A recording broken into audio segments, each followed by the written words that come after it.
श्रीमद् भगवद गीता की एक शानदार श्रृंखला जिसका नाम है भगवद गीता की सीख। आज हम जानेंगे कि श्रीमद् भगवद गीता के तीसरे अध्याय से क्या सीखा जा सकता है, और वो भी बहुत ही सरल भाषा और आसान से शब्दों में। मित्रों, कर्म तो हर पल हर समय हम सब करते हैं। ऐसा कोई क्षण संभव नहीं जब कर्म किए बिना हम रह सकें। कुछ कर्म झूठ और छल से भरे होते हैं और कुछ कर्तव्य के लिए किए जाते हैं। हमारे द्वारा किए गए कर्मों की प्रकृति के अनुसार ही हमें उसके फल की प्राप्ति होती है। हम ना तो कर्म से बच सकते हैं और ना ही उसके प्रतिफल से। जीवन में हमेशा याद रखिए, हमारे कर्मों का फल हमें वैसे ही ढूंढ लेता है जैसे कोई बछड़ा खो जाने पर सैकड़ों गायों के बीच अपनी मां को ढूंढ लेता है। प्रथम अध्याय में हमने देखा कि धनुर्धर अर्जुन युद्ध भूमि में हर तरफ अपने रिश्तेदारों को देखकर युद्ध करने से मना कर देते हैं और हताश होकर रथ में पीछे जाकर बैठ जाते हैं। वहीं दूसरे अध्याय में भगवान श्री कृष्ण अर्जुन को समझाते हैं कि तुम्हारा धर्म ही तुमसे कहता है कि तुम युद्ध क्षेत्र में उतरकर युद्ध करो। दूसरे अध्याय में श्री कृष्ण अर्जुन को दो मार्ग बताते हैं, पहला निष्काम कर्म योग और दूसरा ज्ञान योग। साथियों, श्रीमद् भगवद गीता के तीसरे अध्याय में हम जानेंगे कि ऐसी कौन सी दो चीजें हैं जो आपको इस दुनिया में कुछ भी प्राप्त करवा सकती हैं। इसमें यह भी जानेंगे कि हम क्या हैं और हम अपने मन को अपने काबू में कैसे करें, अपनी सभी बुरी आदतें कैसे छोड़ें और अपने मन चाहे लक्ष्य को कैसे प्राप्त करें। तो चलिए, मैं बलवंत सिंह जोधा आपको ले चलता हूं श्रीमद् भगवद गीता के तीसरे अध्याय की इस अलौकिक यात्रा पर। श्रीमद् भगवद गीता अध्याय 3, कर्म योग।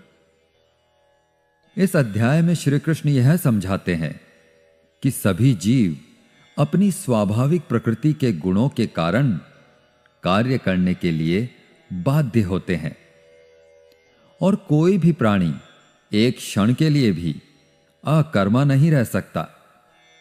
ये जो गेरुए वस्त्र धारण कर बाह्य रूप से वैराग्य प्रदर्शित करते हैं, लेकिन आंतरिक रूप से इंद्रिय विषयों के भोगों के प्रति आसक्ति रखते हैं, ये ढोंगी हैं जो कर्म योग का अनुपालन करते हुए बाह्य रूप से निरंतर कर्म करते रहते हैं, लेकिन उनमें आसक्त नहीं होते। वे उनसे श्रेष्ठ हैं। इसके बाद श्री कृष्ण इस बात पर बल देते हैं कि सभी जीवित प्राणियों को भगवान की सृष्टि की व्यवस्था के अभिन्न अंग के रूप में अपने दायित्वों का निर्वाहन करना पड़ता है। जब हम भगवान के प्रति आभार व्यक्त करते हुए अपने कर्तव्यों का पालन करते हैं, तब ऐसे कर्म यज्ञ बन जाते हैं। यज्ञों का अनुष्ठान वास्तव में स्वर्ग के देवताओं को प्रसन्न करने के लिए किया जाता है और वे हमें सांसारिक सुख और समृद्धि प्रदान करते हैं। ऐसे यज्ञों के कारण वर्षा होती है और वर्षा से अन्न उत्पन्न होता है जो जीवन निर्वाह के लिए आवश्यक होता है। वे जो इस सृष्टि चक्र में अपने उत्तरदायित्व को स्वीकार नहीं करते, वे पापी हैं। वे केवल इंद्रिय सुख प्राप्त करने के लिए ही जीवित रहते हैं और उनका जीवन व्यर्थ हो जाता है। मित्रों, इस तीसरे अध्याय की शुरुआत होती है जब अर्जुन अपनी दुविधाओं का समाधान प्राप्त करने के लिए श्री कृष्ण से प्रश्न करते हैं। अर्जुन पूछते हैं ज्यायसि चेत् कर्मणस्ते मता बुद्धिर्जनार्दन तत्किं कर्मणि घोरे मां नियोजयसि केशव।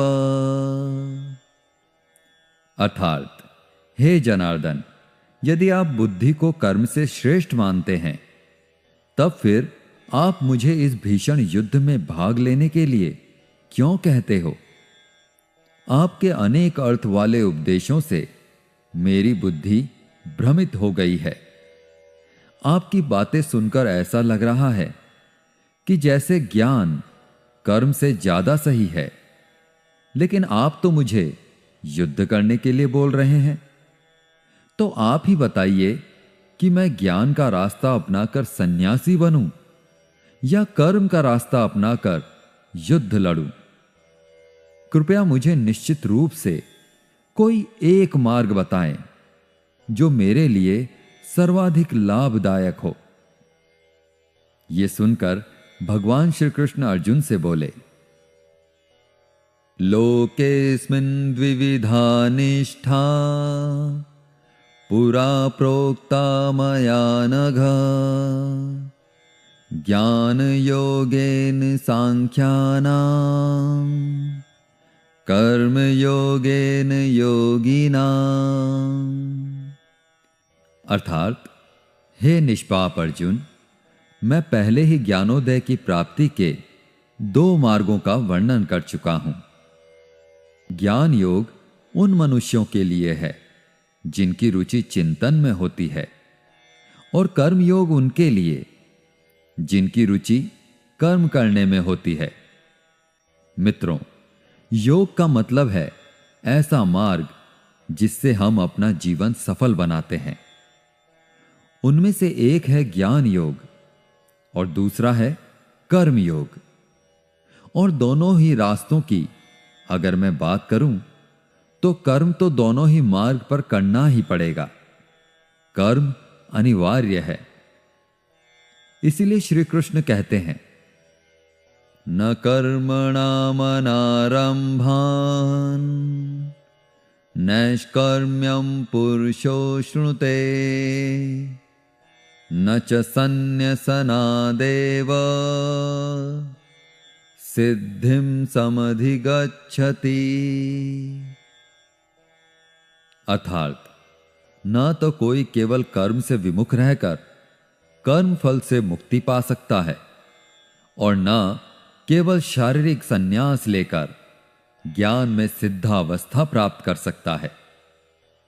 भगवान श्री कृष्ण बताते हैं कि अब तुम्हें ज्ञान योग अच्छा लगे या कर्म योग, दोनों ही माध्यमों में कर्म तो करना ही पड़ेगा।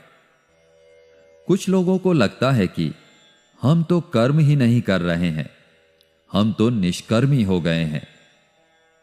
कुछ लोगों को लगता है कि हम तो ज्ञान योग के रास्ते पर चलते हैं, हमें तो सब मालूम है।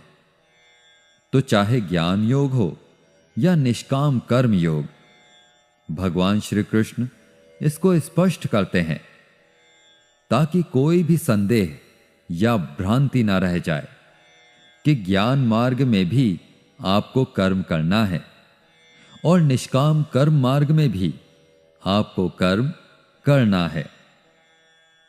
भगवान श्री कृष्ण कहते हैं कि अगर कोई ऐसा कहता है कि वह तो अहम ब्रह्मास्मि हो चुका है, बिना कर्म करे ही, तो वह सिर्फ और सिर्फ दंभी है, अहंकारी है, वह झूठ बोल रहा है।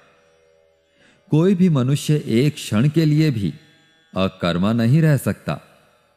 वास्तव में सभी प्राणी प्रकृति द्वारा उत्पन्न गुणों के अनुसार कर्म करने के लिए विवश होते हैं। अतः हे अर्जुन, तुम एक मनुष्य हो, तुम चाहकर भी अपने शरीर के कर्मों को पूरी तरह से नहीं छोड़ सकते। उदाहरण के लिए, तुम्हें हर क्षण सांस तो लेनी ही पड़ेगी।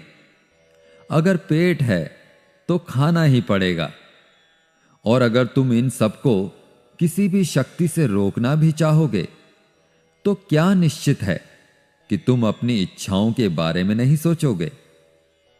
कहने का मतलब है, तुमसे जाने अनजाने में कर्म तो हो ही जाएगा, क्योंकि तुम मनुष्य हो और तुम तो वैसे भी क्षत्रिय हो, तो तुम अपने क्षत्रिय धर्म से भी बंधे हुए हो। इसलिए तुम्हारे लिए सन्यास के रास्ते की जगह कर्म का रास्ता ज्यादा उचित है। मतलब ज्ञान योग की जगह कर्म योग ज्यादा सही है। इसलिए तुम यह सोचकर कि यह कर्म तुम नहीं कर रहे हो, बल्कि प्रकृति के अधीन होकर तुम्हारा शरीर कर रहा है, फल की इच्छा किए बिना अपना कर्म योग करो। क्योंकि अगर तुम अपने आप को खुद के कर्म का कर्ता यानी करने वाला नहीं मानोगे, तो मैं तुम्हारा कर्ता बनूंगा, और जब मैं तुम्हारा कर्ता बनूंगा तो तुम्हें बिना मांगे ही वह सब सुख सुविधाएं और राज्य दे दूंगा जिसकी तुम्हें जरूरत होगी। बिना मेहनत किए ही सुख सुविधाओं और राज्य का भोग किया तो तुम एक चोर कहलाओगे, और तुम कभी परमात्मा यानी कि मुझसे नहीं मिल पाओगे। जिस तरह से महान लोग खाने के लिए नहीं जीते बल्कि जीने के लिए खाते हैं, उसी तरह से तुम भी परिणाम के लिए नहीं बल्कि कल्याण के लिए युद्ध करो। हे अर्जुन, तुम मनुष्यों में सबसे महान हो, इसलिए जैसा तुम करोगे ठीक वैसा ही तुम्हारी संतान या आने वाली दुनिया करेगी। अब तुम मुझको ही देख लो, मैं तो भगवान हूं, मुझे भला किसी काम को करने की क्या आवश्यकता है? परंतु मैं इसलिए अपना कर्म करता हूं क्योंकि मनुष्यों की आत्मा मेरा ही छोटा सा अंश है, और जैसा मैं करूंगा वैसा ही फिर मनुष्य करेगा, अन्यथा पूरी सृष्टि ही नष्ट हो जाएगी। कोई अगर तुम्हारा साथ भी ना दे या तुम्हारी आलोचना भी करे, तो तुम उनको बिना कुछ कहे सिर्फ अपना कर्म करते जाओ, और ऐसा करने पर वह मनुष्य भी कुछ समय बाद तुम्हारे जैसा ही करने लग जाएगा। श्री कृष्ण कहते हैं, मयि सर्वाणि कर्माणि सन्न्या यस्याध्यात्म चेतसा निराशिर्निर्ममो भूत्वा युध्यस्व